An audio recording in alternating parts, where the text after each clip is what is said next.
Hello, नमस्ते, जय हिंद। सभी को स्वागत है आप सभी का हमारे प्यारे से यूट्यूब चैनल में। दोस्तों, तो कैसे हैं आप सभी। दोस्तों, आज हम लेकर के आए हैं आप सभी के लिए जीके से संबंधित कुछ महत्वपूर्ण सवालों को। तो आइए दोस्तों, शुरू करते हैं हम अपने पहले क्वेश्चन के साथ। देखते हैं हमारा पहला क्वेश्चन हमसे क्या कह रहा है। पहला क्वेश्चन कहता है दोस्तों कि भारत के उत्तरी विशाल मैदानों में किस प्रकार की मिट्टी पाई जाती है। बताना है दोस्तों कि भारत के उत्तरी विशाल मैदानों में किस प्रकार की मिट्टी पाई जाती है। ऑप्शन ए लिखा है लाल मिट्टी, ऑप्शन बी कह रहा है काली मिट्टी, ऑप्शन सी कह रहा है लैटेराइट मिट्टी और ऑप्शन डी है जलोढ़ मिट्टी। बताइए दोस्तों, इस क्वेश्चन का राइट आंसर क्या हो जाएगा। तो दोस्तों, इस क्वेश्चन का राइट आंसर हो जाएगा ऑप्शन नंबर डी जलोढ़ मिट्टी। क्या हो जाएगा? ऑप्शन नंबर डी जलोढ़ मिट्टी। ओके दोस्तों, क्या हो जाएगा? इस क्वेश्चन का राइट आंसर हो जाएगा ऑप्शन नंबर डी। कह रहे भारत के कह रहा था क्या क्वेश्चन कह रहा था हमसे, कह रहा था भारत के उत्तरी विशाल मैदानों में किस प्रकार की मिट्टी पाई जाती है दोस्तों। तो वो जलोढ़ मिट्टी पाई जाती है। ओके, ये ध्यान रखेंगे। आइए चलते हैं दोस्तों हम अपने अगले क्वेश्चन की तरफ। देखते हैं हमारा अगला क्वेश्चन हमसे क्या कह रहा है।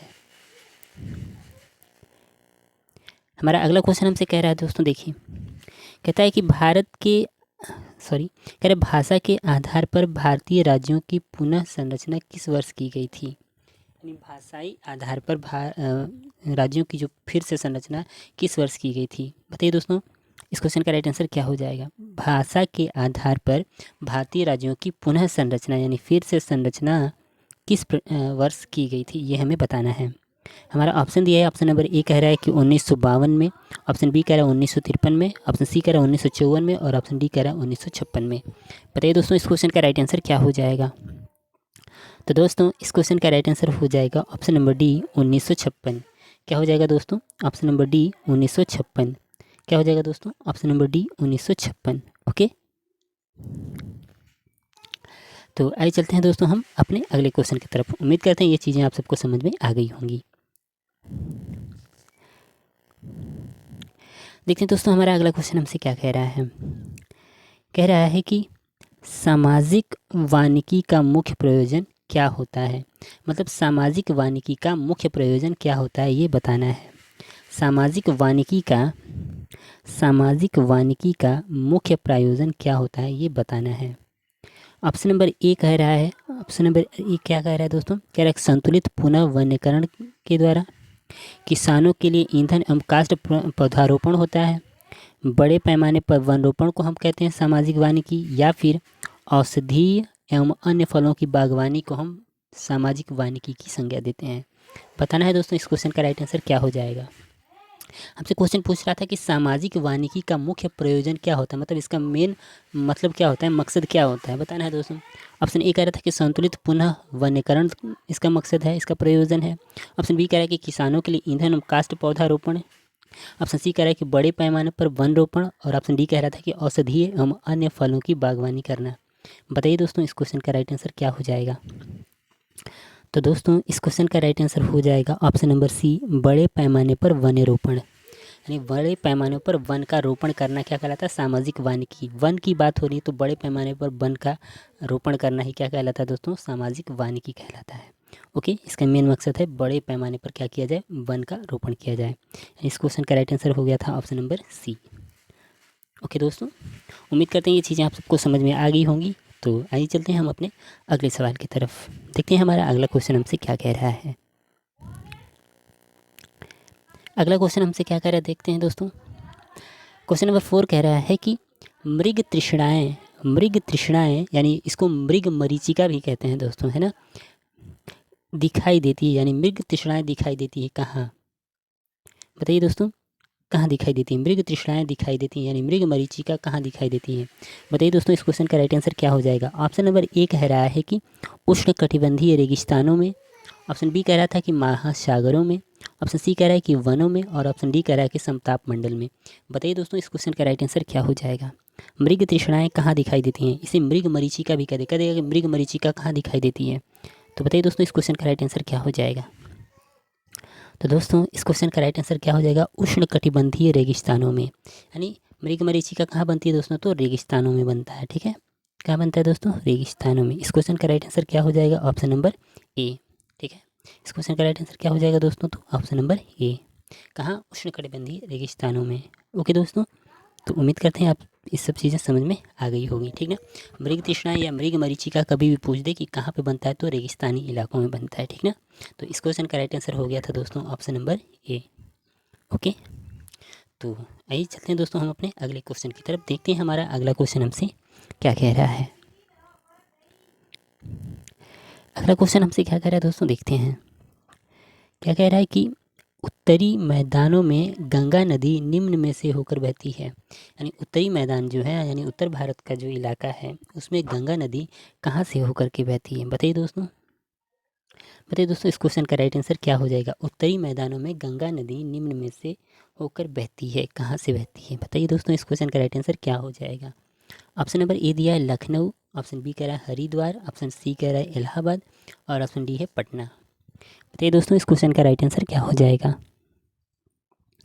तो दोस्तों, इस क्वेश्चन का राइट आंसर हो जाएगा ऑप्शन नंबर ए लखनऊ। कहाँ से होकर के बहती है दोस्तों, लखनऊ से होकर के बहती है। यानी इस क्वेश्चन का राइट आंसर हो जाएगा दोस्तों ऑप्शन नंबर ए। ओके, इस क्वेश्चन का राइट आंसर हो जाएगा दोस्तों ऑप्शन नंबर ए। उत्तरी मैदानों में गंगा नदी निम्न से होकर के बहती है, कहाँ से होकर के बहती है दोस्तों, तो लखनऊ से होकर के बहती है। ओके, उम्मीद करते हैं दोस्तों इतनी चीज़ें समझ में आ गई होंगी। तो आइए चलते हैं हम अपने अगले क्वेश्चन की तरफ, देखते हैं हमारा अगला क्वेश्चन हमसे क्या कह रहा है। क्वेश्चन नंबर 6 देखते हैं दोस्तों क्या कह रहा है। क्वेश्चन नंबर 6 देखते हैं। कह रहा है कि पीर पंजाल श्रेणी कहाँ स्थित है, यानी बताना है दोस्तों कि पीर पंजाल जो श्रेणी है ये कहाँ स्थित है। ऑप्शन नंबर ए लिखा है, ऑप्शन नंबर ए में कह रहा है कि हिमाचल प्रदेश में, ऑप्शन बी कह रहा है उत्तराखंड में, ऑप्शन सी कह रहा है अरुणाचल प्रदेश में और ऑप्शन डी है जम्मू कश्मीर में। बताना इस क्वेश्चन का राइट आंसर क्या हो जाएगा। तो पीर पंजाल श्रेणी कहाँ स्थित है दोस्तों, बताइए जल्दी, इस क्वेश्चन का राइट आंसर क्या हो जाएगा। क्या हो जाएगा दोस्तों, इस क्वेश्चन का राइट आंसर हो जाएगा ऑप्शन नंबर डी यानी जम्मू कश्मीर। क्या हो जाएगा दोस्तों, ऑप्शन नंबर डी यानी कि जम्मू कश्मीर। क्या हो जाएगा दोस्तों, ऑप्शन नंबर डी यानी कि जम्मू कश्मीर। ओके, तो उम्मीद करते हैं दोस्तों इतनी चीज़ें आप सबको समझ में आ गई होंगी। तो आइए चलते हैं दोस्तों हम अपने अगले क्वेश्चन की तरफ।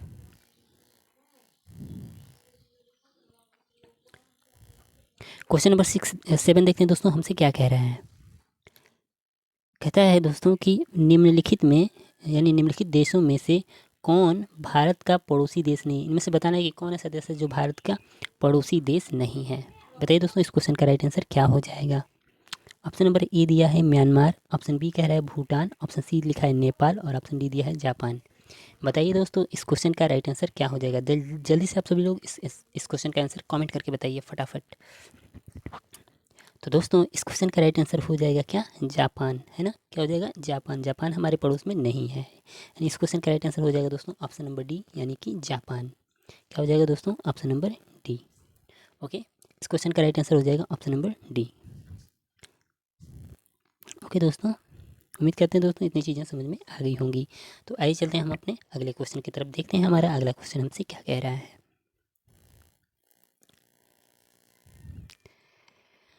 बताइए दोस्तों, कह रहा है क्वेश्चन, अच्छा इसके 2 ऑप्शन गायब हैं, है ना। चलिए बताइए, तो चलिए 50-50 हो गया ये क्वेश्चन, तो ठीक ना। बताइए इसका राइट आंसर क्या हो जाएगा, है ना।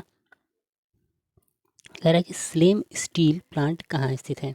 इन्हीं दोनों में से कोई ना कोई आंसर है दोस्तों। बताइए इस क्वेश्चन का राइट आंसर क्या हो जाएगा।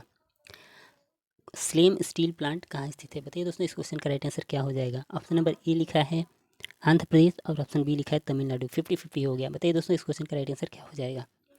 तो स्लेम स्टील कहाँ स्थित है दोस्तों, बताइए जल्दी, इस क्वेश्चन का राइट आंसर क्या हो जाएगा। तो दोस्तों, इस क्वेश्चन का राइट आंसर हो जाएगा तमिलनाडु। कहाँ स्थित है दोस्तों, स्लेम स्टील प्लांट कहाँ स्थित है दोस्तों, तो तमिलनाडु में स्थित है। कहाँ स्थित है दोस्तों, तो तमिलनाडु में स्थित है। ओके, इस क्वेश्चन का राइट आंसर हो जाएगा ऑप्शन नंबर बी यानी कि तमिलनाडु। ओके, उम्मीद करते हैं दोस्तों इतनी चीज़ें समझ में आ गई होंगी। आइए दोस्तों हम चलते हैं हम अपने अगले क्वेश्चन की तरफ, देखते हैं हमारा अगला क्वेश्चन हमसे क्या कह रहा है। हमारा अगला क्वेश्चन कह रहा है दोस्तों, देखते हैं क्वेश्चन नंबर 9 हमसे क्या कह रहा है। कह रहा है कि देश में बेरोजगारी बढ़ने का मुख्य कारण निम्नलिखित में से कौन सा है। बताइए, इतनी बेरोजगारी बढ़ती जा रही है, आखिर इसका कारण क्या है। बताइए दोस्तों, इस क्वेश्चन का राइट आंसर क्या हो जाएगा। ऑप्शन नंबर ए लिखा है गरीबी। क्या गरीबी बढ़ रही है इसलिए जनसंख्या बढ़ रही है, बेरोजगारी बढ़ रही है। काला धन बढ़ रहा है इसलिए बेरोजगारी बढ़ रही है। अच्छा, ऑप्शन सी कह रहा है निरक्षरता मेन कारण है, या फिर जनसंख्या में तीव्र वृद्धि। बताइए दोस्तों, इस क्वेश्चन का राइट आंसर क्या हो जाएगा। देश में बेरोजगारी बढ़ने का मुख्य कारण निम्नलिखित में से कौन सा है। बताइए दोस्तों, इस क्वेश्चन का राइट आंसर क्या हो जाएगा। तो इस क्वेश्चन का राइट आंसर हो जाएगा दोस्तों ऑप्शन नंबर डी, जनसंख्या में वृद्धि। जनसंख्या बढ़ती जा रही है, इसीलिए क्या बढ़ रहा है, बेरोजगारी भी बढ़ता जा रहा है दोस्तों। यानी इस क्वेश्चन का राइट आंसर क्या हो जाएगा दोस्तों, ऑप्शन नंबर डी। क्या हो जाएगा दोस्तों, तो ऑप्शन नंबर डी। ओके, इस क्वेश्चन का राइट आंसर क्या हो जाएगा, ऑप्शन नंबर डी। ओके, उम्मीद करते हैं दोस्तों ये चीज़ें आप सबको समझ में आ गई होंगी। कह रहा था हमसे कि देश में बेरोजगारी बढ़ने का मुख्य कारण निम्नलिखित में से कौन सा है। तो इस क्वेश्चन का राइट आंसर हो जाएगा दोस्तों ऑप्शन नंबर डी, यानी जनसंख्या में तीव्र वृद्धि। ओके, उम्मीद करते हैं दोस्तों ये चीज़ें समझ में आ गई होगी। तो आइए चलते हैं हम अपने अगले क्वेश्चन की तरफ। देखते हैं हमारा अगला क्वेश्चन हमसे क्या कह रहा है। बताइए दोस्तों इस क्वेश्चन का राइट आंसर क्या हो जाएगा। कह रहा है कि समानता का अधिकार भारतीय नागरिकों के लिए सुनिश्चित करता है। क्या सुनिश्चित करता है, जो हमारे भारतीय संविधान में समानता का अधिकार दिया है, ये भारतीय नागरिकों के लिए क्या सुनिश्चित करता है, मतलब क्या सुनिश्चित करता है। भारतीय संविधान में जो समानता का अधिकार दिया गया है वो भारत के नागरिकों के लिए सुनिश्चित करता है। क्या सुनिश्चित करता है, बताइए दोस्तों इस क्वेश्चन का राइट आंसर क्या हो जाएगा। ऑप्शन नंबर ए कह रहा है कि धार्मिक समानता। क्या हमारा भारतीय संविधान का जो समता का अधिकार है, समानता का अधिकार है, वो धार्मिक समानता देता है, आर्थिक समानता देता है। ऑप्शन बी में कह रहा था कि आर्थिक समानता देता है। ऑप्शन सी में कह रहा है कि सामाजिक, धार्मिक तथा राजनीतिक समानता देता है। और ऑप्शन डी कह रहा है कि इनमें से कोई नहीं। बताइए दोस्तों इस क्वेश्चन का राइट आंसर क्या हो जाएगा। बताइए दोस्तों जल्दी से इस क्वेश्चन का राइट आंसर क्या हो जाएगा। तो इस क्वेश्चन का राइट आंसर हो जाएगा ऑप्शन नंबर सी, सामाजिक, धार्मिक तथा राजनीतिक समानता। क्या सामाजिक, धार्मिक तथा राजनीतिक समानता इस क्वेश्चन का राइट आंसर हो जाएगा। ओके दोस्तों, क्या हो जाएगा, सामाजिक, धार्मिक तथा राजनीतिक स्वतंत्रता। ओके, इस क्वेश्चन का राइट आंसर हो जाएगा दोस्तों सामाजिक, धार्मिक तथा राजनीतिक समानता। ठीक है, यानी ऑप्शन नंबर सी इस क्वेश्चन का राइट आंसर हो जाएगा। ओके दोस्तों, उम्मीद करते हैं ये चीज़ें आप सबको समझ में आ गई होंगी। ओके दोस्तों, तो आइए चलते हैं हम अपने अगले क्वेश्चन की तरफ। देखते हैं हमारा अगला क्वेश्चन हमसे क्या कह रहा है। देखते हैं हमारा अगला क्वेश्चन हमसे क्या कह रहा है। कह रहा है कि संसदीय तंत्र में, क्वेश्चन नंबर 11 हमसे क्या कह रहा है दोस्तों, देखते हैं। कह रहा है संसदीय तंत्र में निम्नलिखित में से वास्तविक कार्यपालिका कौन है। बताइए दोस्तों इस क्वेश्चन का राइट आंसर क्या हो जाएगा। संसदीय तंत्र में निम्नलिखित में से वास्तविक कार्यपालिका कौन है। बताइए दोस्तों इस क्वेश्चन का राइट आंसर क्या हो जाएगा। ऑप्शन नंबर ए कह रहा है कि राज्य का मुखिया।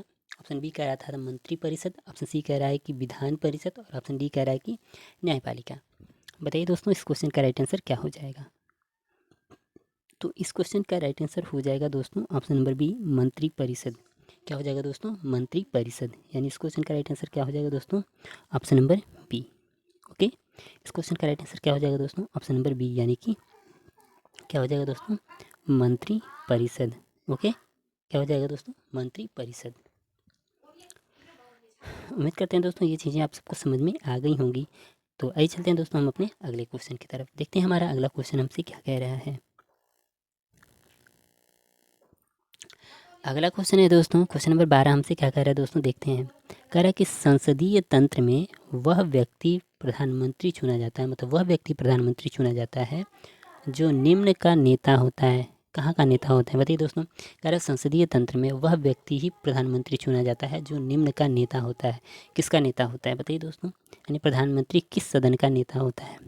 ऑप्शन ए कह रहा है कि उच्च सदन में बहुमत दल का नेता हो। ऑप्शन बी कह रहा है कि निम्न सदन में बहुमत दल का नेता हो, या फिर उच्च सदन में अल्पमत का नेता हो, या ऑप्शन डी कह रहा है कि निम्न सदन में अल्पमत का नेता हो।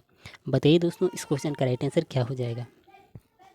जल्दी से बताइए दोस्तों इस क्वेश्चन का राइट आंसर क्या हो जाएगा। तो इस क्वेश्चन का राइट आंसर हो जाएगा दोस्तों ऑप्शन नंबर बी, यानी कि निम्न सदन में बहुमत दल का नेता। निम्न सदन में बहुमत दल का नेता होना चाहिए, कौन, प्रधानमंत्री। यानी संसदीय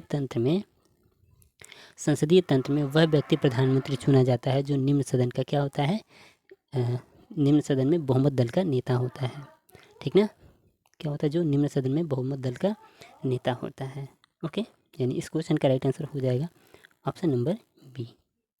ओके दोस्तों, क्या हो जाएगा, ऑप्शन नंबर बी। उम्मीद करते हैं दोस्तों ये चीज़ें आप सबको समझ में आ गई होंगी। तो आइए चलते हैं हम अपने अगले क्वेश्चन की तरफ। देखते हैं हमारा अगला क्वेश्चन हमसे क्या कह रहा है। क्वेश्चन नंबर 13 देखते हैं दोस्तों हमारा हमसे क्या कह रहा है। कह रहा है कि भारत में न्यायपालिका है। भारत में न्यायपालिका क्या है। ऑप्शन ए कह रहा है दोस्तों स्वतंत्र है। ऑप्शन बी कह रहा है संसद के अधीन है, ऑप्शन सी कह रहा है राष्ट्रपति के अधीन है और ऑप्शन डी कह रहा है प्रधानमंत्री के अधीन है।